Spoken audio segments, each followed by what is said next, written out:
Japan के पूर्व प्रधानमंत्री शिंजो आबे पर जानलेवा हमला किया गया। उन पर यह हमला तब हुआ जब वो नारा शहर में एक सड़क पर भाषण दे रहे थे और भाषण देने के दरमियान ही अचानक वहां एक हमलावर बहुत ही नज़दीक से आकर उनके ऊपर गोली चला दिया। इस हमले पर पीएम मोदी ने दुख जताते हुए ट्वीट किया है। जापान के पूर्व प्रधानमंत्री शिंजो आबे का पीएम मोदी और उनके संसदीय क्षेत्र वाराणसी से गहरा लगाव रहा है। वाराणसी के विकास में बड़ी भूमिका निभाने वाले शिंजो आबे ने प्रधानमंत्री नरेंद्र मोदी के साथ वाराणसी का काफ़ी दूर तक भ्रमण किया था। इस दौरान उन्होंने पीएम मोदी के साथ गंगा आरती भी की थी। तो इस वक्त जो खबर आ रही है जापान से, शिंजो आबे की हालत काफ़ी गंभीर बनी हुई है। सीने में गोली मारी गई है और उसी वक्त उनका हार्ट अटैक हो गया था। इसके बाद उन्हें अस्पताल में भर्ती किया गया है, जहां पर उनकी हालत काफ़ी गंभीर बनी हुई है। पीएम मोदी ने चिंता जताई है। वाराणसी में शिंजो आबे ने किया था गंगा पूजन। बहुत ही गहरा लगाव शिंजो आबे का भारत से रहा है और जैसे ही ये खबर पूरी दुनिया में जैसे ही ये खबर फैली, पूरी दुनिया इस खबर को लेकर बहुत ही हैरान हो रही है कि आखिरकार शिंजो आबे पर हमला करने वाला कौन है, किस मकसद से उसने हमला किया है। और सड़क पर भाषण दे रहे थे शिंजो आबे, अचानक जो हमलावर था उनके नज़दीक आता है और बहुत ही नज़दीक से उन्हें गोली मारकर वो फरार हो जाता है। उसके बाद शिंजो आबे नीचे गिर जाते हैं, खून से लथपथ सड़क पर वो पड़े हुए दिखते हैं।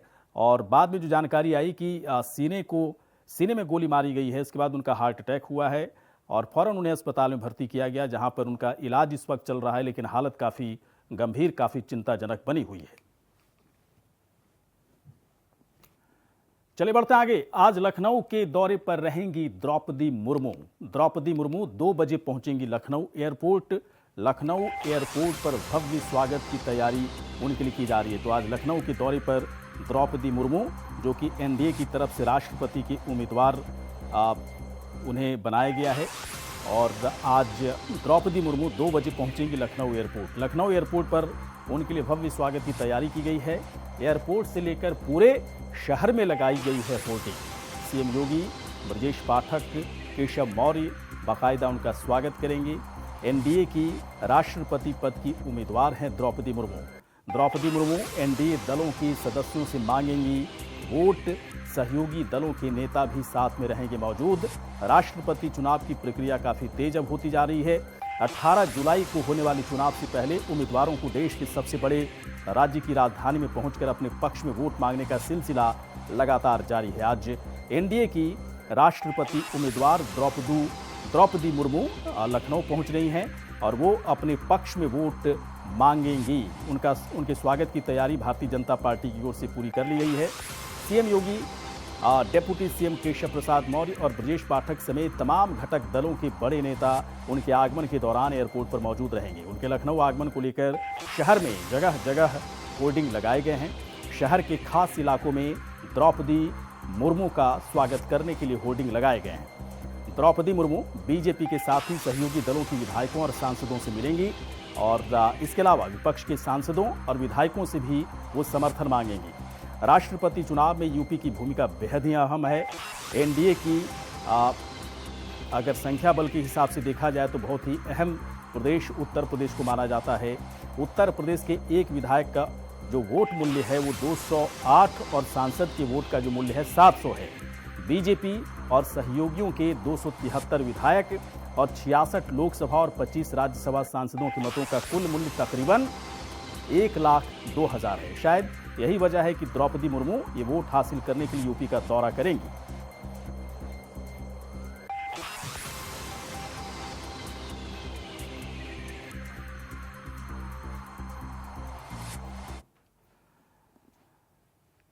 चलिए बढ़ते हैं आगे। छत्तीसगढ़ के सीएम भूपेश बघेल ने आज रायपुर स्थित अपने निवास कार्यालय में आयोजित वर्चुअल कार्यक्रम में गोधन न्याय योजना के तहत पशुपालकों, ग्रामीणों, गौठानों से जुड़ी महिला समूहों और गौठान समितियों को ऑनलाइन 10 करोड़ 84 लाख रुपए की राशि जारी की है।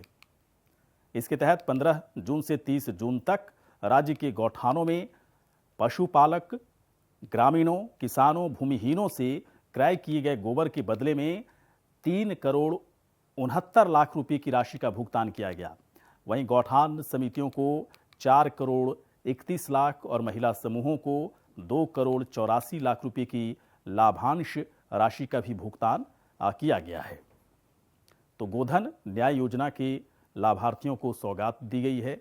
सीएम भूपेश बघेल की तरफ से सीएम बघेल ने जारी की 10 करोड़ 84 लाख रुपए की राशि।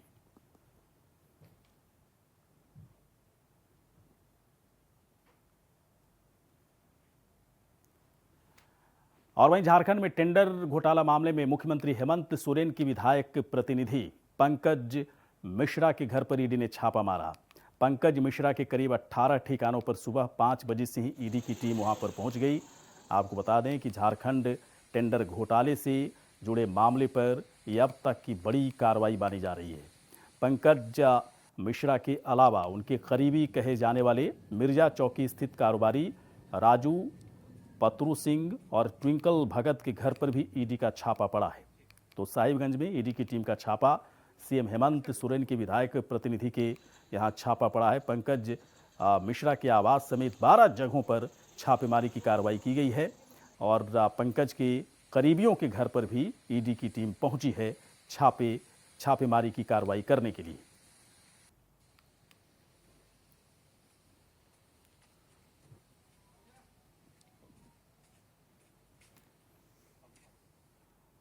चलिए बढ़ते हैं अब आगे। मुरादाबाद की खबर है जहां पर विश्व हिंदू परिषद के प्रांत मंत्री डॉक्टर राजकमल गुप्ता का भड़काऊ बयान आया। प्रेस कॉन्फ्रेंस के दौरान दिया गया एक भड़काऊ बयान उनकी तरफ से। उन्होंने उदयपुर हत्याकांड के बाद उन्होंने कहा कि यहां पर अगर कोई हमारे एक आदमी को मारेगा तो हम उनके 10 लोगों को मारेंगे।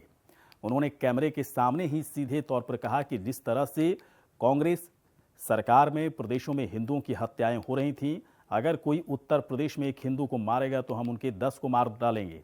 मुरादाबाद के सिविल लाइंस में आयोजित इस प्रेस कॉन्फ्रेंस में विश्व हिंदू परिषद के और भी कई पदाधिकारी मौजूद थे और यहीं पर यह भड़काऊ बयान दिया गया। घंटे इस हिंदू हेल्पलाइन चला रहे हैं, उसके लिए हर समय उपलब्ध रहेंगे। यदि कोई भी हिंदू समाज के व्यक्ति को कोई समस्या आती है अपनी कहीं से, तो उसका समाधान करने का प्रयास करा जाएगा। 821 832 9105। कायर लोग ये ना समझें कि हमने इसकी कन्हैया कुमार की गर्दन काट दी।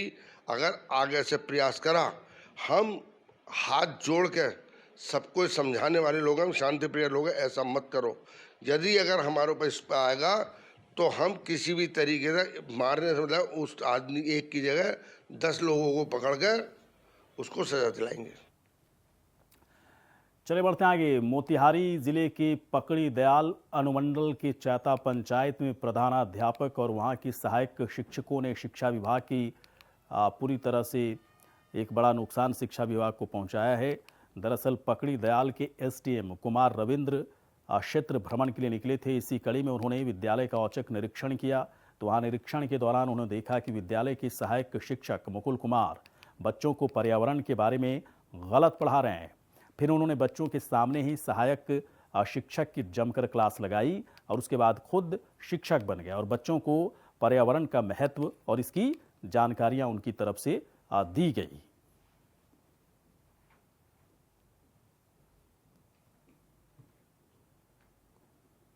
बच्चे की उपस्थिति आधी है और उपस्थिति बढ़ाए जाने की आवश्यकता है। एमडीएम बनाया जा रहा है। एमडीएम में आज खिचड़ी चोखा बनना है। चोखा बनते हुए मैंने देखा है, किचन साफ सुथरा है।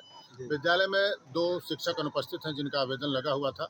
विद्यालय के शिक्षकों को चाहिए कि पढ़ाने से पहले जो संबंधित विषय है उसको घर से पढ़ के आएँ तो ज़्यादा बेटर रिजल्ट हो सकता है। और मैं समझता हूँ कि हमारे देश में, हमारे ज़िले में ज़्यादा से ज़्यादा बच्चे सरकारी विद्यालयों में पढ़ते हैं और विद्यालय के शिक्षकों को स्वाध्याय की आदत जो है छूट गई है। ऐसे में शिक्षा विभाग को भी चाहिए होगा कि एक समय समय पर ट्रेनिंग प्रोग्राम या ओरिएंटेशन प्रोग्राम करें ताकि विद्यालयों के शिक्षकों की गुणवत्ता जो है बनी रहे और बच्चे अच्छे से पढ़ाई कर सकें और एक देश के अच्छे नागरिक बन सकें। वहीं बुलंदशहर में ईद उल अजहा और कांवड़ यात्रा के मद्देनजर पुलिस ने सुरक्षा को पूरी तरह से तवज्जो देना शुरू कर दिया है। सांप्रदायिक सौहार्द कायम रखने के लिए पैदल मार्च किया। इस दौरान डीएम और एसएसपी खुद भी सड़क पर दिखे। साथ ही धर्मगुरुओं से शांति समिति के साथ बैठक कर लोगों से अफवाहों पर ध्यान न देने और भाईचारे से त्यौहार मनाने की अपील की गई है। तो बुलंदशहर की खबर है, जहां पर पुलिस ने पैदल मार्च किया। सांप्रदायिक सौहार्द बनाने को लेकर किया मार्च। ईद उल अजहा या बकरीद भी कह सकते हैं, और कांवड़ यात्रा को लेकर बाकायदा सड़कों पर पुलिस के बड़े पदाधिकारी अधिकारियों की तरफ से मार्च निकाला गया, ताकि क्षेत्र के लोगों को ये बड़ा संदेश जाए कि कानून व्यवस्था पूरी तरह से मुस्तैद है और किसी को भी कानून को अपने हाथ में लेने का हक नहीं है। जो कानून को तोड़ेगा उसके खिलाफ कड़ी से कड़ी कार्रवाई की जाएगी।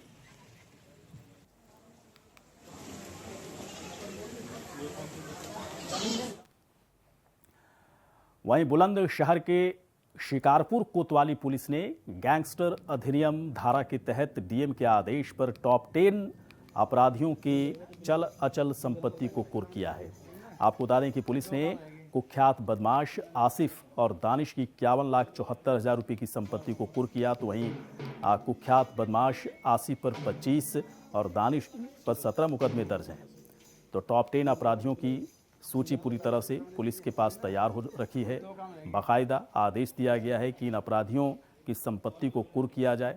51 लाख की संपत्ति अभी तक कुर्क की गई है। पुलिस ने गैंगस्टर अधिनियम धारा के तहत बाकायदा ये कार्रवाई की है। डीएम के आदेश पर संपत्ति को कुर्क किया गया है।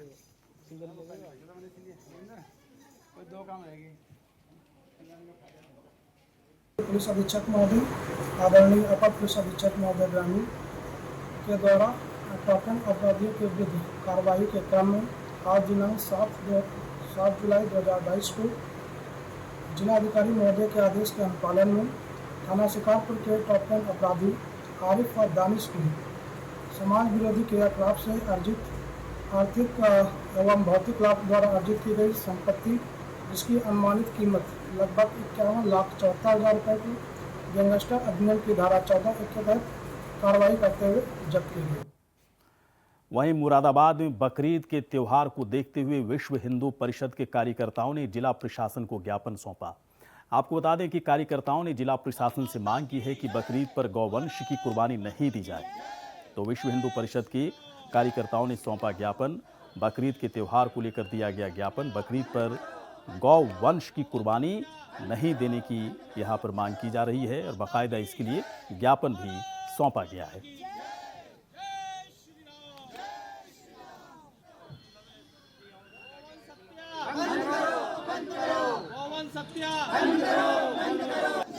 गौ माता की जय, भारत माता की जय, जय श्री राम, जय श्री राम।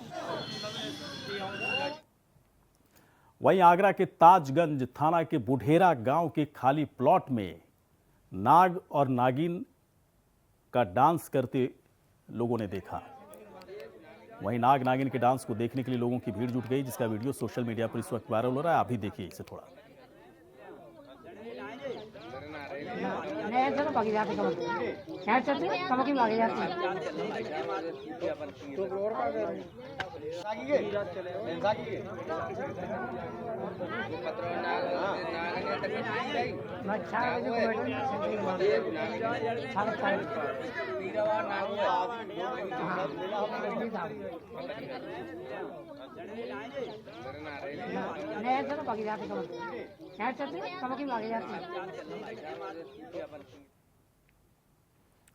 वहीं फतेहपुर चांदपुर थाने के आवाजीपुर गांव में घर में मगरमच्छ घुसने से हड़कंप मच गया।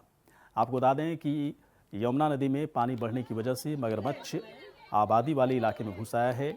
वहीं ग्रामीणों ने वन विभाग की टीम को फ़ोन किया, पर वन विभाग का कोई भी कर्मचारी वहां पर पहुंचा ही नहीं, जिसके बाद गांव वालों ने कड़ी मशक्क़त के बाद मगरमच्छ को घर से बाहर निकाला और यमुना नदी में फिलहाल इसे छोड़ दिया गया है।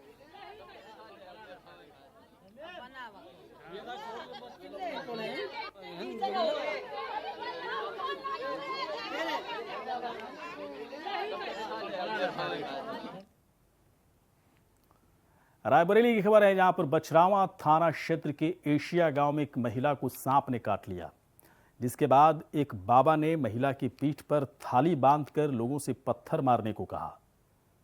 वहीं बाबा से इलाज का आधार पूछने पर बाबा लोगों से लड़ाई करने लगे।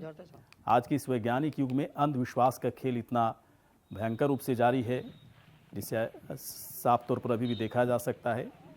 और ऐसा करने से ये ढोंगी बाबा के इस उपाय की वजह से महिला की तबीयत बहुत ही ज़्यादा बिगड़ गई। बाद में महिला को अस्पताल में CHC अस्पताल में एडमिट किया गया है, जहां पर उसकी हालत काफ़ी गंभीर बनी हुई है।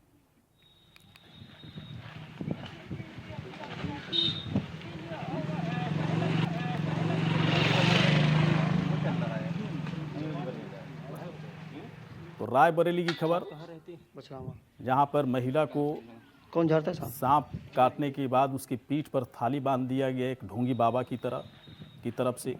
उसके बाद कहा गया इस थाली पर लोग पत्थर मारे। सांप का जहर इसके बाद धीरे धीरे उतर जाएगा, लेकिन दरअसल इस ढोंगी बाबा के इलाज की वजह से महिला की तबीयत बहुत ज़्यादा बिगड़ने लगी। फिलहाल उसे अस्पताल में भर्ती किया गया है और बताया जा रहा है कि डॉक्टर वहाँ पर इस महिला का इलाज कर रहे हैं और शायद पूरी तरह से इलाज के बाद ये महिला ठीक हो जाए। लेकिन ऐसे ढोंगी बाबा के उपायों से लोगों को बचने की ज़रूरत है, क्योंकि ऐसा हो ही नहीं सकता है कि सांप काटने के बाद, थाली बांधने के बाद, पत्थर फेंकने के बाद जहर उतर जाए।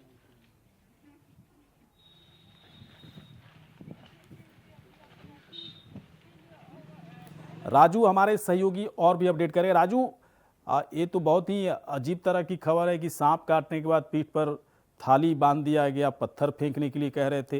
ये ढोंगी बाबा आए कहाँ से थे और लोग कैसे इस पर भरोसा करते हैं?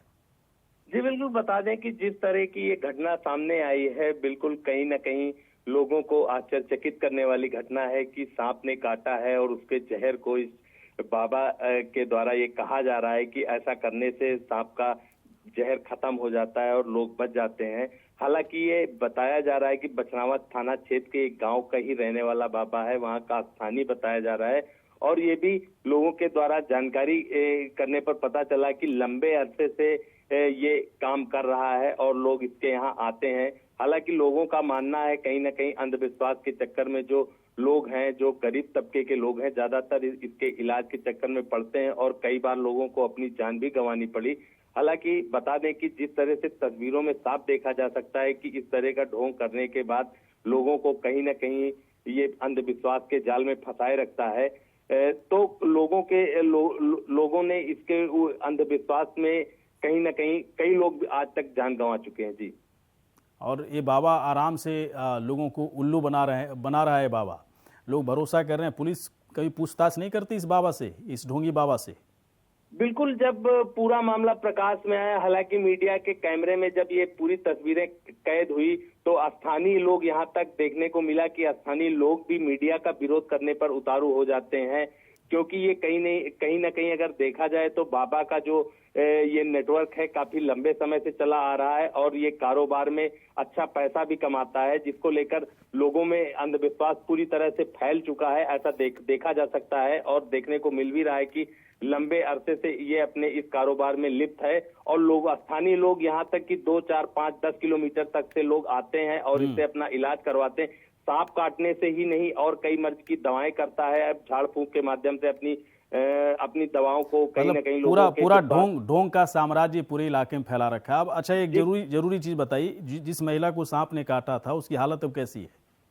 जी बिल्कुल, जब इसको आराम नहीं मिला तो स्थानीय लोगों ने सलाह दी आस पड़ोस के लोगों ने, तो उसको अस्पताल ले जाया गया। अस्पताल की तस्वीरें भी आप सब साफ देख सकते हैं कि तस्वीरों में अस्पताल में एडमिट कराया गया, वहां जो है इसको इलाज किया गया है और हालत इसकी नाजुक तो बताई जा रही है, लेकिन डॉक्टरों से जब बात की गई तो डॉक्टरों ने बताया कि जहर ज्यादा चढ़ गया था, लेकिन इस समय स्थिति सामान्य स्थिति बताई जा रही है। जी, तो अब तो लोगों को समझ में आना चाहिए राजू कि महिला कैसे ठीक हुई, ढोंगी बाबा के उपाय से ठीक हो रही है महिला, या फिर डॉक्टरों ने इलाज किया उससे ठीक हो रही है? ये बात लोगों को समझ में आ रही नहीं आ रही है?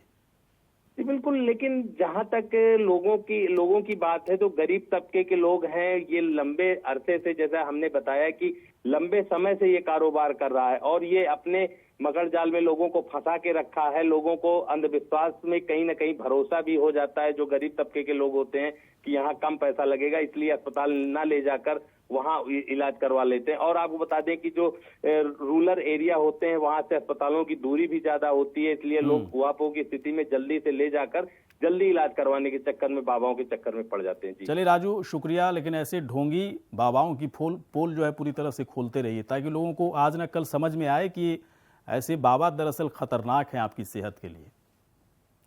चलिए बढ़ते आगे। कानपुर देहात के शिवली कोतवाली क्षेत्र में एक महिला के पति ने परिवार के लोगों के साथ मिलकर पत्नी को लाठी डंडे से जमकर पिटाई की और उसके बाद ट्रैक्टर से कुचलकर उसकी हत्या कर दी। आपको बता दें कि महिला अपने पति को छोड़कर 2.5 साल पहले ही किसी दूसरे के साथ करुम गांव में रह रही थी। आज वो करीब 2.5 बीघे खेत जुतवाकर अपने कब्जे में लेने के लिए गई थी। वहां पत्नी के प्रेमी ने पति समेत उसके पुत्रों और परिवार वालों के खिलाफ हत्या का आरोप लगाया है। पुलिस ने 3 लोगों को हिरासत में लिया है। कानपुर देहात का यह मामला है, जहां पर पति ने ट्रैक्टर से पत्नी को रौंद दिया। खेत की जुताई करा रही थी, उसके बाद पत्नी की मौत हो गई। 2.5 साल पहले पति से अलग हुई थी पत्नी और अपने प्रेमी के साथ ही रह रही थी दूसरे गांव में, लेकिन खेत पर कब्जा करने के लिए बाकायदा ट्रैक्टर लेकर पहुंची थी, खेत जोत रही थी। इसके बाद पति का गुस्सा 7वें आसमान पर चढ़ा और इसके बाद दोनों के बीच में झगड़ा हुआ और ट्रैक्टर से ही अपनी पत्नी को रौंद दिया उसके पति ने। फिलहाल उसके महिला का जो प्रेमी है उसने थाने में रिपोर्ट दर्ज कराई है, हत्या की रिपोर्ट दर्ज कराई है महिला के पति और उसके परिवार के खिलाफ। गांव है सिंहपुर, चौकी ओना, थाना क्षेत्र शिवली है। करीब 1-1:30 बजे के आसपास सूचना मिली थी कि 2 पक्षों में झगड़ा हुआ है, जिसमें एक महिला की मृत्यु हुई है। उसी संदर्भ में सब मौके पर मौजूद हैं। फॉरेंसिक टीम, सभी आला अधिकारी भी इधर आ गए हैं। जो अभी तक जानकारी मिली है वो ये है कि जो मृतका है उनका नाम सरोजनी वर्मा बताया गया है और ये इस गांव में ब्याही थी। कुछ ज़मीन है जो उनके नाम थी, लेकिन अब अपने पति के साथ नहीं रह रही थी। क्योंकि ज़मीन उनके नाम थी तो संभवतः वो आज जोतने या किसी उद्देश्य से आई हैं, जिस पे दोनों पक्षों में झगड़ा हुआ है और वो झगड़ा इस रूप में बदला कि महिला की हत्या हो गई है।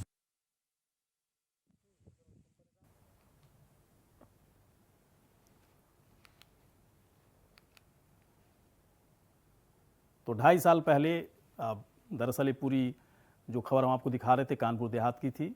चलिए बढ़ते आगे। मुजफ्फरपुर औराई थाना इलाके के सगहरी गांव में एक 5 साल की नेहा नाम की बच्ची को तेज रफ्तार एम्बुलेंस ने रौंद दिया, जिससे उसकी उसी वक्त वहां पर मौत हो गई। नेहा आंगनवाड़ी में पढ़ने के लिए जा रही थी। वहां सड़क पार करने के दौरान उसे एम्बुलेंस से कुचल दिया। इसके बाद उसकी घटनास्थल पर ही मौत हो गई, जिसके बाद गुस्साए ग्रामीणों ने सड़क जाम कर विरोध प्रदर्शन किया।